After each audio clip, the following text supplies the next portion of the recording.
It's Monday, August 5th. I'm Sam Seder. And I'm Lucie Steiner. Which one of these stories will you be talking about today? 8chan, a web forum popular with white supremacists, is dropped by its cybersecurity provider in the wake of the mass shooting in El Paso, Texas. Meanwhile, Mexico looks into taking legal action against the U.S. after 6 Mexican nationals were killed and 7 others were injured in that same shooting.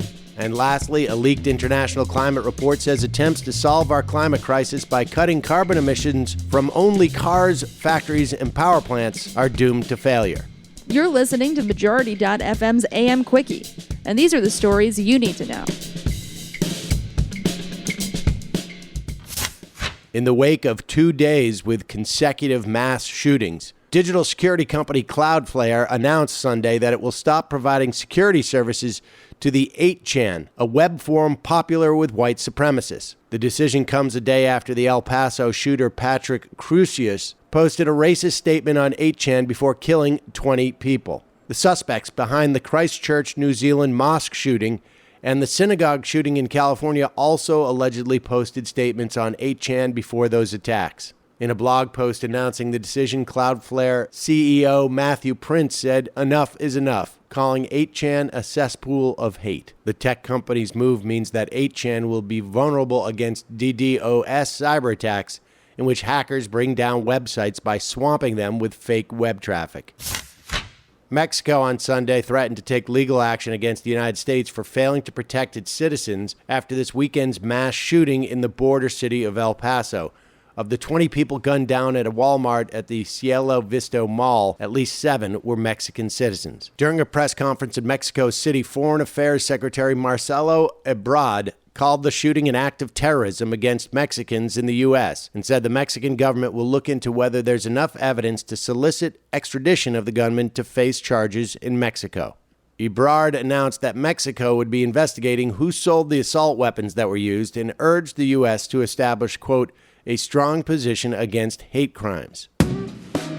Majority.fm's AM Quickie is fueled by justcoffee.coop. Just Coffee is a worker-owned coffee roaster based in Madison, Wisconsin that has sponsored the Majority Report for nearly a decade. Check out their collection of fair trade roasts, including our own Majority Report blend.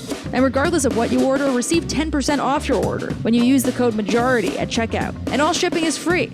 That's coupon code MAJORITY at justcoffee.coop.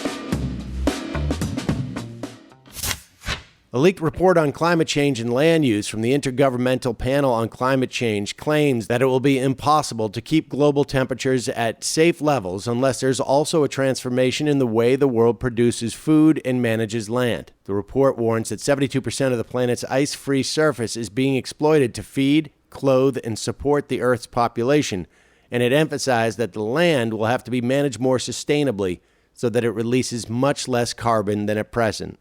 The measures put forward by the report include big changes in how land is used and major shift towards vegetarian and vegan diets for most effectively reducing greenhouse gas emissions. And now for what we're following today, some quicker quickies. Quicker quickie. From the Hill, Defense Secretary Mark Esper said Saturday that he hoped to soon place ground-launched intermediate-range missiles in Asia a day after the United States pulled itself from a Cold War-era arms control pact.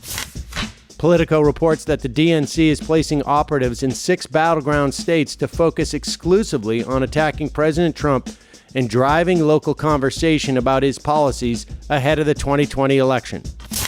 CNN is reporting that mass protests in Hong Kong have forced its biggest airline, Cathay Pacific, to cancel more than 150 flights on Monday and urge passengers to postpone non-essential travel.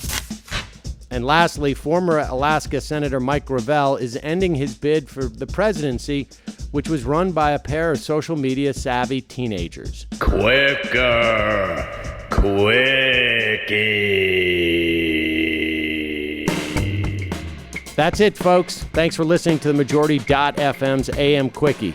Lucie? Thank you, Sam. Don't forget to check out the Majority Report today at noon, wherever your podcasts are found.